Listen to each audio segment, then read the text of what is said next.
Hello વિદ્યાર્થી મિત્રો, આજે આપણે ધોરણ 7 ગુજરાતી જે 2024માં નવું પાઠ્યપુસ્તક આવ્યું છે એનો ત્રીજો પાઠ અમારી કામધેનુ એ પાઠની સમજૂતી જોઈ રહ્યા છીએ.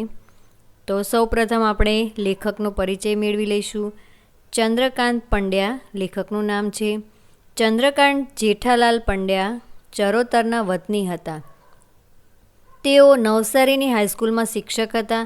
આ ઉપરાંત પત્રકારત્વ સાથે પણ સંકળાયેલા હતા. આઝાદીની ચળવળમાં એમણે સક્રિયપણે ભાગ લીધો હતો. જ્વાળા અને જ્યોત, બાનો ભીખુ, સુદામે દીઠી દ્વારામતી અને ઘડીક સંગ શ્યામ રંગનો એમના જાણીતા પુસ્તકો છે. લેખકના જાણીતા પુસ્તક બાનો ભીખુમાંથી આ પાઠ લેવામાં આવ્યો છે. અબોલ પ્રાણી સાથેના મનુષ્યના સહજીવનનું આસ્વાદ્ય નિરૂપણ આ પાઠમાં છે. બોડી ગાય લેખકના ઘરના સભ્ય જેવી જ બની ગઈ હતી. વળી ગામના લોકો પણ તેને બહુ જ આદર આપતા હતા. એનું સુંદર બયાન અહીં મળે છે. લેખકની ભાષા સાદી, સરળ અને અસરકારક છે. અમારે ત્યાં એક ગાય હતી. સફેદ રંગની કાઠિયાવાડી એક ગાય ટંકે 8 શેર દૂધ આપતી. એને શિંગડા નહોતા એટલે ઘરમાં સૌએ એનું નામ બોડી પાડેલું. બોડી ગાય ઘણી ઊંચી ઓલાદની, કદમાં નાની અને દેખાવે સુંદર. અમારા કુટુંબની એ કામધેનુ હતી. તો કામધેનુ એટલે કે ઈચ્છા પૂરી કરનાર અથવા તો ઈચ્છા અનુસાર દૂધ આપનારી ગાય, એને કામધેનુ કહે છે. ગમે ત્યારે દૂધની જરૂર પડે, વેળા કવેળાએ થોડું ઘાસ કે ચંદી ખવડાવો એટલે દોવા દે. બીજી ગાયને દોતી વખતે પગ બાંધવા પડે, નહીં તો લાત મારે. બોડી ગાય તો એટલી ગરીબડા સ્વભાવની કે નાનું છોકરું આંચળમાં હાથ નાખી ખેંચે ને દૂધની શેર કાઢે તોય કશું ન કરે. ઘરના સૌને એ ઓળખે, પારકાને એ બહુ છૂટ ન લેવા દે. પગ ઊંચો કરી દૂર ખસી જાય. ઘણીવાર ગમ્મત ખાતર મેં પણ એના આંચળ ખેંચીને વાટકી ભરીને મારા જેટલું દૂધ કાઢ્યું હશે. બાપુ અને ઘરના સૌ એને બહુ લાડ કરે. તેનો દરરોજ ખરેરો કરે. તો ખરેરો એટલે કે પશુના શરીર પર પસવારવાના સાધન વડે તેને માલિશ કરવી. તો જે માલિશ કરવામાં આવે છે એને ખરેરો કહે છે. ડોકમાં હાથ ફેરવો તો ડોક ઊંચી કરી હાથ ફેરવવા દે. એને ખાસ લીલું ઘાસને સારી રીતે ભરેલો બાફણાનો ટોપલો મળે. બાફણો એટલે કે બાફેલું અનાજ જો એને મળે તો એનું દૂધ પણ મીઠું અને ગાઢું. મા મને દરરોજ સવારમાં એનું દૂધ જ આપે. ક્યારેક તો બા દોતી હોય ત્યારે વાટકો લઈને હું ત્યાં ઊભો રહું અને બા તાજું ફીણવાળું શેડ કટ્ટું દૂધ ભરી દે તે હું ગટગટાવી જાઉં. તો અહીંયા શેડ કટ્ટું એટલે કે તરત જ દોયેલું જે દૂધ હોય ફીણવાળું એ દૂધને શેડ કઢું દૂધ કહેવાય છે. ગામના લોકો પણ ગાય માતાને બહુ માન આપે. ગોવાળામાં જાય ત્યારે શ્રદ્ધાળુ લોકો તેને માથે હાથ મૂકી આશકા લે. વાર તહેવારે સ્ત્રીઓને કુમારિકાઓ એનું પૂજન કરે. સંક્રાંતિને દિવસે લોકો એને ઘૂઘરી ખવડાવે. આમ બોડી ગાય ગામ આખાની લાડકી. બોડી ગાય અમારા ઘરની સ્વજન હોય એમ અમે એને ચાહીએ. એને ચોખ્ખાઈ બહુ ગમે. પીઠ, પગ, જીભથી ચાટીને ચોખ્ખા રાખે. ગમે ત્યાં ગંદામાં બેસે નહીં. ગંદુ કદીએ ખાય નહીં. એના વાછરડા પણ સુંદર. વાછરડાને એ ચાટી ચાટીને ચોખ્ખા રાખે. અમે એને બહુ વહાલ કરીએ. એની સાથે રમીએ, એને નવડાવીએ. લીલી ચાર કાપીને અમારા હાથે ખવડાવીએ. બોડી ગાયના છાણ મૂત્રની પણ બહુ માંગ રહેતી. સારા નરસા પ્રસંગે લોકો બોડીનું છાણ લેવા આવતા. બોડીનો ઉંબેલ 1.25 વર્ષનો. તો ઉંબેલ એટલે કે 2 પ્રસૂતિ વચ્ચેનો ગાળો, તો એને ઉંબેલ કહે છે. 1.25 વર્ષે વિયાય એટલે એનો વંશવેલો બહુ મોટો. વાછરડા મોટા થાય એટલે બાપુને ખેતીના બળદ તરીકે કામ આવે. આજે પણ બોડી ગાયની બીજી પેઢી હયાત છે. એની પૌત્રી રમલી ગાય આજે ધરમપુરમાં ઘણા કુટુંબમાં બાપુની સ્મૃતિ રૂપે જાણીતી છે.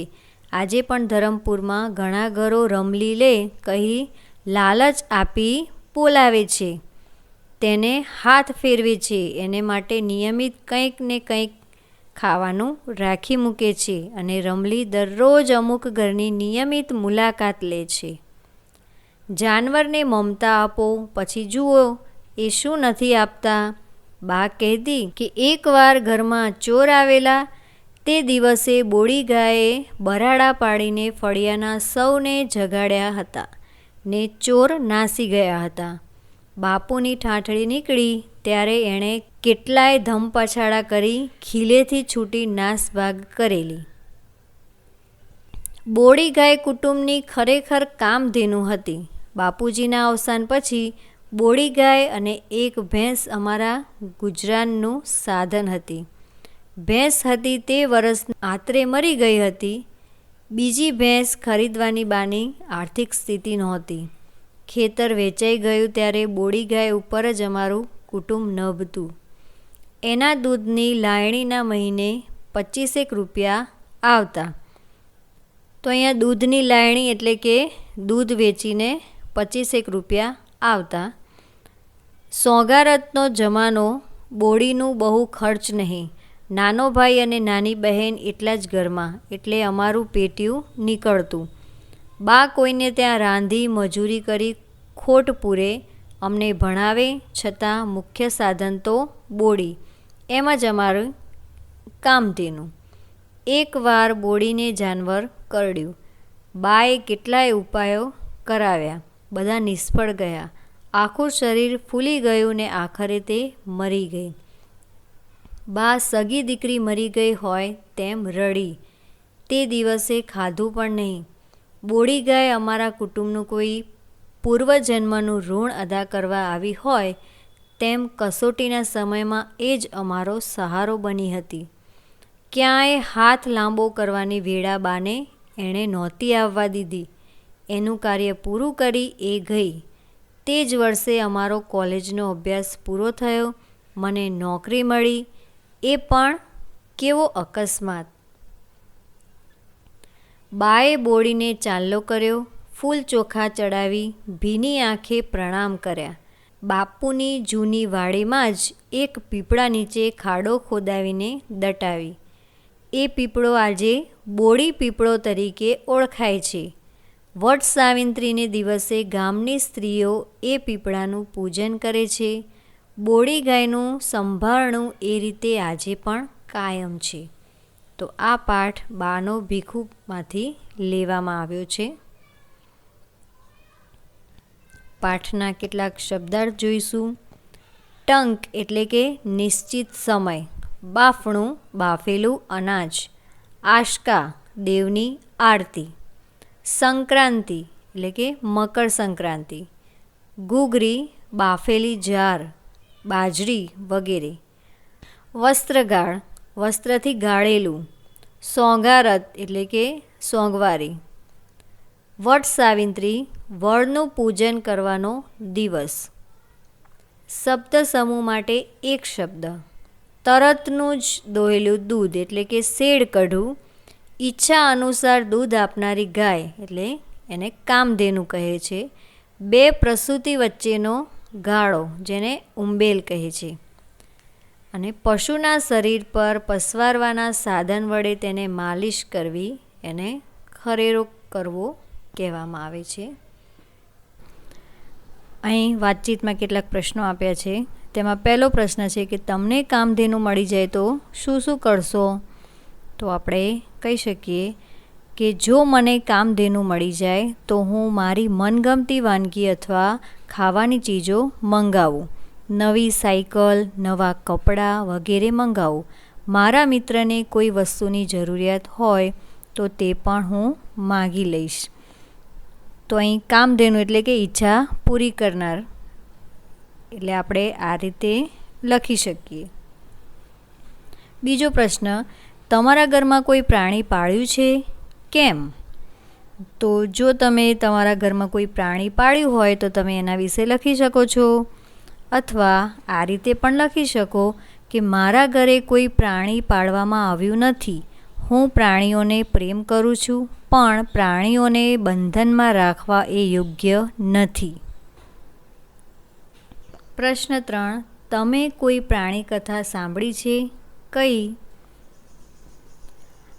હા, પંખી હોય કે પ્રાણી, હિંસક હોય કે શાકાહારી, તરસ તો ભાઈ બધાને જ લાગે.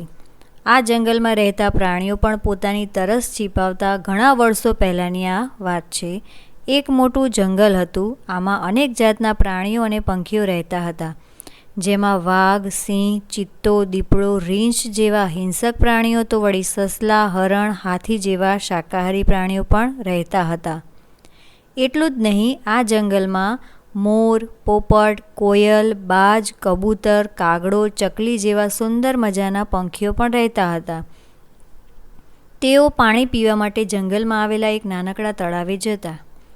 તળાવ ઘણું નાનું હતું એટલે તેમાં પાણી પણ ઓછું રહેતું. ચોમાસાના વરસાદમાં થોડાક પાણીથી જ તળાવ ભરાઈ જતું અને પાણી માંડ શિયાળા સુધી ચાલતું. ઉનાળો આવતા સુધીમાં તો એ પાણી સુકાઈ જતું અને ઉનાળાના ખરા બપોરમાં જ પ્રાણીઓને તરસે મરવાનો સમય આવતો. જંગલના બધા જ પ્રાણીઓ આ વાત જાણતા હતા. ઘણીવાર તો ઉનાળામાં તળાવમાં ઓછું પાણી રહ્યું હોય ત્યારે જંગલના આ પ્રાણીઓ વચ્ચે પાણી પીવા માટે ઝઘડા પણ થતા અને ક્યાંક મોટા પ્રાણીઓ નાના પ્રાણીઓને મારી પણ નાખતા. પણ હવે આ સમસ્યાનો ઉપાય કેમ કરવો?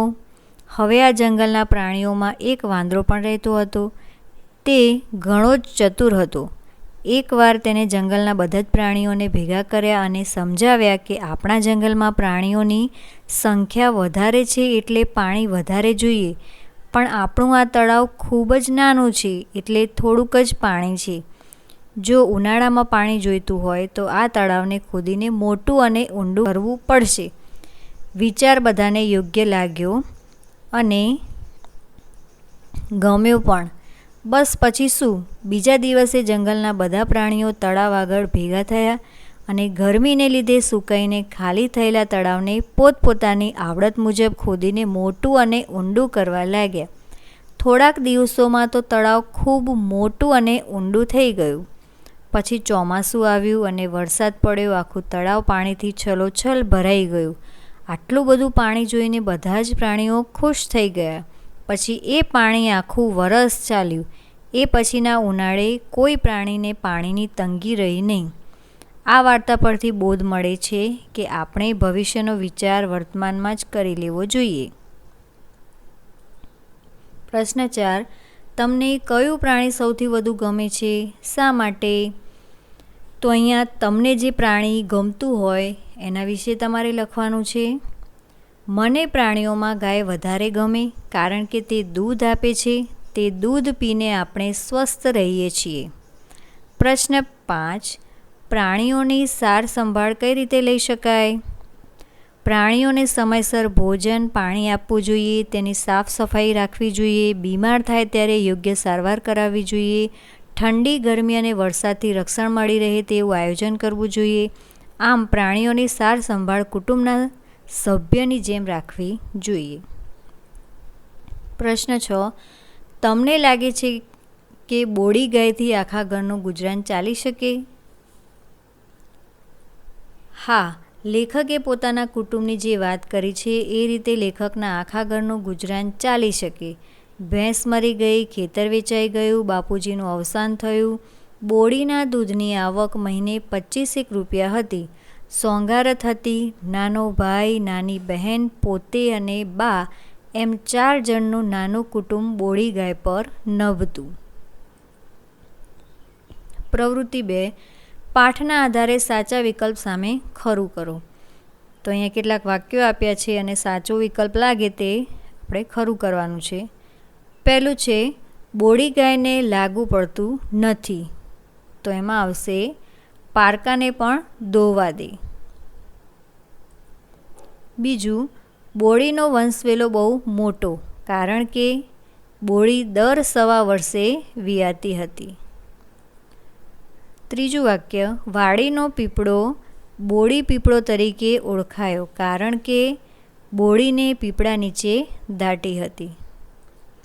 પ્રવૃત્તિ 3, વિગત વાંચો અને લેખકે આવું શા માટે કહ્યું હશે સમજાવો.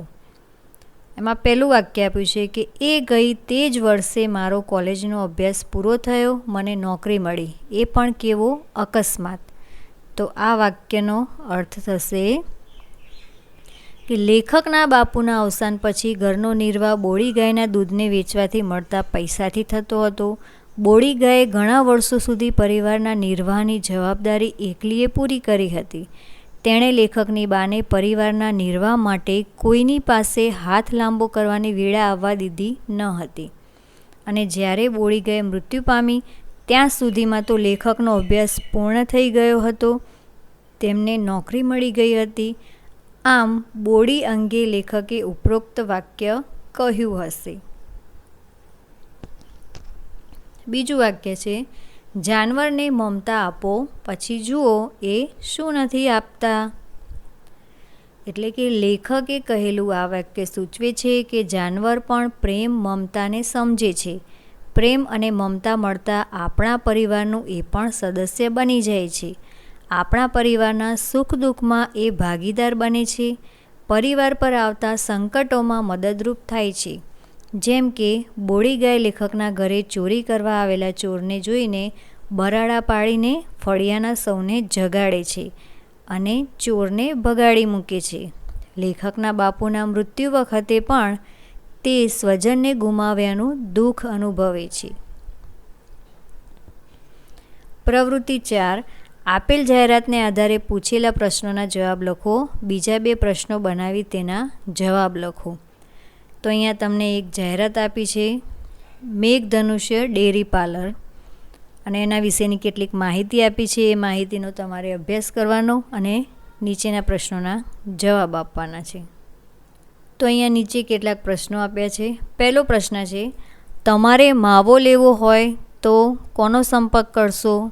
તો આપણે જવાબ લખી શકીએ કે માવો મંગાવવા માટે સુભાષભાઈ દૂધવાળાનો સંપર્ક કરીશું. તે લોકો સુભાષભાઈ માવાવાળા પાસેથી માવા મંગાવી આપશે. પ્રશ્ન 2, મેઘધનુષ્ય ડેરી પાર્લર કેટલા વર્ષોથી કાર્યરત છે? તો અહીંયા તમને ઉપર આપેલું છે કે છેલ્લા 2.5 દાયકાથી આપની અવિરત સેવામાં. તો આપણે લખી શકીએ કે મેઘધનુષ્ય ડેરી પાર્લર 25 વર્ષથી કાર્યરત છે. પ્રશ્ન 3, મેઘધનુષ્ય ડેરી પાર્લર મહિનામાં કેટલા દિવસ બંધ રહેશે? તો અહીંયા તમને નીચે માહિતી આપી છે કે દર અમાસે રજા રહેશે. તો આપણે જવાબ આ રીતે લખીશું કે મેઘધનુષ ડેરી પાર્લર મહિનામાં 1 દિવસ અમાસે બંધ રહેશે. પ્રશ્ન 4, આ ડેરીમાં કઈ કઈ વસ્તુઓ મળતી હશે? તો એ પણ માહિતી તમને આપી છે કે માવા સિવાયની બધી જ વાનગીઓ મળશે. તો આપણે જવાબ લખીશું, આ ડેરીમાં માવા સિવાયની દૂધની દરેક વાનગીઓ મળશે. પ્રશ્ન 5, જે આપણે જાતે બનાવવાનો હતો, તો એમાં આપણે બનાવી શકીએ કે મેઘધનુષ્ય ડેરી ક્યાં આવેલી છે? મેઘધનુષ્ય ડેરી નવા નરોડા અમદાવાદ ખાતે ઓમેનિયમ કોમ્પ્લેક્સમાં આવેલી છે. પ્રશ્ન 6, ડેરીમાં વિશેષ વળતર ક્યારે આપવામાં આવે છે? તો આપણે જવાબ લખીશું, ડેરીમાં વિશેષ વળતર ધાર્મિક પ્રસંગે આપવામાં આવે છે. પ્રવૃત્તિ 5, વિકલ્પમાંથી શબ્દનો અર્થ ધારો અને એ અર્થ પર ચોરસ કરો. આ શબ્દવાળું વાક્ય પાઠમાંથી શોધીને લખો. અહીંયા પહેલું જ આપ્યું છે શેર. શેરનો અર્થ થશે ધાર. તો વાક્ય થશે, નાનું છોકરું આંચળમાં હાથ નાખી ખેંચે ને દૂધની શેર કાઢે તોય કશું ન કરે. બીજું છે લાયણી, એટલે કે વેચાણ. એના દૂધની લાયણીના મહિને 25 રૂપિયા આવતા. પેટીયું એટલે ગુજરાન. વાક્ય થશે, નાનો ભાઈ અને નાની બહેન એટલા જ ઘરમાં, એટલે અમારું પેટીયું નીકળતું. પ્રવૃત્તિ 6 લીટી દોરેલ શબ્દ સમૂહની જગ્યાએ એક શબ્દ મૂકી વાક્ય ફરીથી લખો. તો અહીંયા પહેલું વાક્ય આપ્યું છે કે મને તાજું ફીણવાળું દૂધ ખૂબ ભાવે છે. તો તાજું ફીણવાળું દૂધ એટલે કે શેડ કઢું, એટલે આપણે વાક્ય લખીશું કે મને શેડ કઢું દૂધ ખૂબ ભાવે છે. બીજું વાક્ય મારા મિત્રને ઘેર જ્યારે જોઈએ ત્યારે દૂધ આપનારી ગાય છે. તો જ્યારે જોઈએ ત્યારે દૂધ આપનારી ગાયને કામધેનુ કહેવાય. તો વાક્ય થશે મારા મિત્રને ઘેર કામધેનુ છે. ત્રીજું વાક્ય રામજીભાઈ એમની ભેંસને દરરોજ માલિશ કરે. તો માલિશ કરવી એટલે ખરેરો કરવો. તો વાક્ય થશે રામજીભાઈ એમની ભેંસને દરરોજ ખરેરો કરે છે. પ્રવૃત્તિ 7 ઉદાહરણ અનુસાર બીજા શબ્દ પાઠમાંથી શોધીને લખો. તો અહીંયા ઉદાહરણ આપ્યું છે કે વેડા કવેડા, નિયમિત અનિયમિત, ચોખ્ખું ગંદુ. તો આપણે બીજા કેટલાક શબ્દો લખીશું. સુખ દુઃખ, હયાત મૃત, સ્થિર અસ્થિર, પાપ પુણ્ય. પ્રવૃત્તિ 8 યોગ્ય શબ્દ પસંદ કરીને ખાલી જગ્યા પૂરો. તો અહીંયા કેટલાક શબ્દો આપ્યા છે કૌંસમાં. કેટલાય, ગાઢું, બોડી, ગરીબડા, શ્રદ્ધાળુ અને સારા નરસા. તો આપણે ખાલી જગ્યા પૂરવાની છે. બોડી ગાય ગરીબડા સ્વભાવની હતી, તેનું ગાઢું દૂધ અમે પીતા. શ્રદ્ધાળુ લોકો સારા નરસા પ્રસંગે બોડીનું છાણ લેવા આવતા. એકવાર બોડીને જાનવર કરડ્યું, બાએ કેટલાય ઉપાયો કર્યા. પ્રવૃત્તિ 9 અ, બ અને ક માંથી વાક્યના અંશ લઈ અર્થસભર વાક્ય બનાવો. તો અહીંયા તમને અ, બ અને કમાં કેટલાક વાક્યો આપ્યા છે અને એ તમારે જોડવાના છે અને વાક્ય બનાવવાનું છે. તો પહેલું થશે કે બોડી ગાય તો કુટુંબની અને કામધેનુ હતી. તેવી જ રીતે બીજું આપણે જોડીશું. તો બોડીનું છાણ સારા નરસા પ્રસંગે લઈ જતા. ત્રીજું થશે પીપળો આજે અને બોડી પીપળો કહેવાય છે. ખરી પરીક્ષા સમયે અને બોડી અમારો લોકોનો સહારો. આખું શરીર ફૂલી ગયું ને આખરે તે મરી ગઈ. તો આપણે આવી રીતે વાક્ય બનાવવાના છે. પહેલું વાક્ય થશે કે બોડી ગાય કુટુંબની કામધેનુ હતી. બોડીનું છાણ સારા નરસા પ્રસંગે લઈ જતા. પીપળો આજે બોડી પીપળો કહેવાય છે. ખરી પરીક્ષા સમયે બોડી અમારા લોકોનો સહારો. આખું શરીર ફૂલી ગયું ને આખરે તે મરી ગઈ. પ્રવૃત્તિ 10 ગઈકાલેની જગ્યાએ આવતીકાલે લખી નીચેનો ફકરો યોગ્ય ફેરફાર કરી ફરીથી લખો. પછી સાથે બંને ફકરાનું વાંચન કરો. જોડી કાર્ય. તો અહીંયા એક ફકરો આપ્યો છે કે ગઈકાલે પપ્પા મને ફરવા લઈ ગયા હતા. તો અહીંયા ગઈકાલેની જગ્યાએ આપણે આવતીકાલે લખી અને ફકરોમાં જે ફેરફાર થાય એ ફેરફાર લખવાના છે.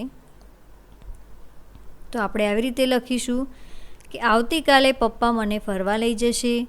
પપ્પા મને આઈસ્ક્રીમ ખવડાવશે. પપ્પાની પહેલાં હું આઈસ્ક્રીમ ખાઈ જઈશ. મારા મોઢા પર આઈસ્ક્રીમ થઈ જશે. તેથી પપ્પા ખડખડાટ હસી પડશે. તો આ રીતે આપણે ફકરો લખવાનો છે. પ્રવૃત્તિ 11 પ્રશ્નોના જવાબ લખો. પહેલો પ્રશ્ન છે કે લેખકે બોડી ગાયને એમની કામધેનુ તરીકે શા માટે ઓળખાવી હશે? તો આપણે કહી શકીએ કે લેખકના બાપુજીના અવસાન પછી બોડી ગાય અને એક ભેંસ તેમના પરિવારના ગુજરાનનું એકમાત્ર સાધન હતું. ભેંસ વરસના આંતરે મરી ગઈ હતી. બીજી ભેંસ ખરીદવાની આર્થિક સ્થિતિ નહોતી. ખેતર વેચાઈ ગયા પછી બોડી ગાય ઉપર જ લેખકનું કુટુંબ નભતું હતું.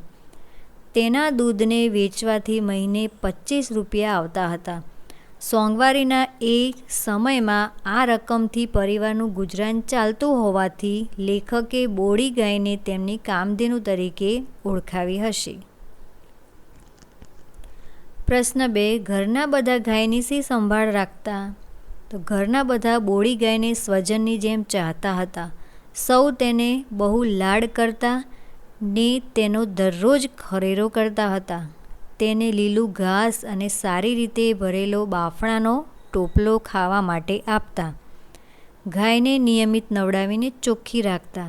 ગાયને પણ ચોખ્ખાઈ જ ગમતી. બાળકો તેની સાથે રમતા અને લીલી ચાર પોતાના હાથે કાપીને ખવડાવતા. પ્રશ્ન 3. બોળી ગાયને સ્વચ્છતા ગમતી એવું તમે શા પરથી કહી શકો? બોળી ગાય પોતાના પીઠ, પગ વગેરેને જીભથી ચાટીને ચોખ્ખા રાખે છે. તે ગમે ત્યાં ગંદી જગ્યાએ બેસતી નથી. તે કદીએ ગંદુ ખાતી નથી. તે પોતાના વાછરડાને પણ ચાટી ચાટીને ચોખ્ખા રાખે છે. આ પરથી કહી શકાય કે બોળી ગાયને સ્વચ્છતા ગમે છે. પ્રશ્ન 4. બોળી ગાય આખા ગામની લાડકી હશે એમ શાના પરથી કહી શકાય? બોળી ગાયને ગામના લોકો બહુ માન આપે. બોળી ગાય ગોવાળામાં જાય ત્યારે શ્રદ્ધાળુ લોકો તેના માથે હાથ મૂકી આશકા લે. વાર તહેવારે સ્ત્રીઓ અને કુમારિકાઓ તેનું પૂજન કરે. સંક્રાંતિને દિવસે લોકો તેને ઘૂઘરી ખવડાવે. સારા નરસા પ્રસંગે લોકો બોળી ગાયના છાણ મૂત્ર લઈ જાય. આ પરથી કહી શકાય કે બોળી ગાય આખા ગામની લાડકી હશે. પ્રવૃત્તિ 12. આપેલ મુદ્દાઓનો ઉપયોગ કરીને મારું પ્રિય ઝાડ વિશે લખો. તો અહીંયા કેટલાક મુદ્દા આપ્યા છે કે પ્રિય ઝાડ, પ્રિય હોવાનું કારણ, તેની આગવી વિશેષતા, તેનાથી થતા લાભ અને તેના ફળ અને ફૂલ. તો આ કેટલીક માહિતીને આધારે તમારે મારું પ્રિય ઝાડ વિશે લખવાનું છે. તો તમને જે પ્રિય હોય તે ઝાડ વિશે તમારે લખવાનું છે. મારું પ્રિય ઝાડ. વડ મારું પ્રિય ઝાડ છે. તેને વટવૃક્ષ પણ કહે છે. આપણા હિન્દુ ધર્મમાં એ આસ્થાનું પ્રતીક છે. એ આપણું રાષ્ટ્રીય વૃક્ષ છે. વડને શિવનું સ્વરૂપ માનવામાં આવે છે. બ્રહ્મા, વિષ્ણુ અને મહેશની ત્રિમૂર્તિની જેમ વડ, પીપળો ને બીલીનો મહિમા છે. વડની ડાળીઓમાંથી વડવાઈઓ નીકળી લટકે છે. વડવાઈ પકડીને હિંચકા ખાવાની મજા પડે છે. વડના ઝાડ પર પંખીઓ માળા બાંધે છે. વડની છાયા શીતળ હોય છે. એમાં પશુ પંખી વટે માર્ગું ને થાકેલા વ્યક્તિઓ આરામ ને શાંતિ મેળવે છે. એના ફળને ટેટા કહે છે. તે નાના ને લાલ રંગના હોય છે. વડના પત્તા, ડાળીઓ કે કળીઓને તોડવાથી દૂધ જેવો રસ નીકળે છે. વૃક્ષોમાં વડ રાજા છે. પ્રવૃત્તિ 13. મોટેથી વાંચો, સમજો, પછી ગુજરાતીમાં અર્થ કહો. The cow is a domestic animal. It is found worldwide in various sizes, shapes and colors. The cow is a gentle and friendly animal. The cow's milk is a rich source of high quality. તો એનો ગુજરાતી અર્થ થશે, ગાય એ પાલતુ પ્રાણી છે. તે વિવિધ આકાર, કદ અને રંગમાં વિશ્વભરમાં જોવા મળે છે. ગાય એ પ્રેમાળ અને મળતાવડું પ્રાણી છે. ગાયનું દૂધ ઉચ્ચ ગુણવત્તાવાળું હોય છે. અહીંયા ભાષા સજ્જતા આપી છે, એમાં સ્વતંત્ર લેખન. તો વિદ્યાર્થી મિત્રો, ભાષાના 4 કૌશલ્યો પૈકીના એક કૌશલ્ય એટલે લેખન કૌશલ્ય જીવનમાં આપણે વારંવાર આપણા વિચારોને, માન્યતાઓને કે લાગણીને લખીને રજૂ કરવાનું બને છે. આપણે જો લેખનમાં કુશળ હોઈએ તો આપણું કાર્ય અસરકારક બની શકે. ચાલો આપણે સારા લખનાર બનવા માટેનો અભ્યાસ અત્યારથી શરૂ કરી દઈએ. તો અહીંયા લેખન કૌશલ્ય માટેના કેટલાક મુદ્દા આપેલા છે, સ્વતંત્ર લેખન માટેના. તો તેનો તમારે અભ્યાસ કરવાનો છે કે સ્વતંત્ર લેખન કઈ રીતે લખી શકાય, સ્વતંત્ર લેખન લખવા માટે શું ધ્યાન રાખવું જોઈએ.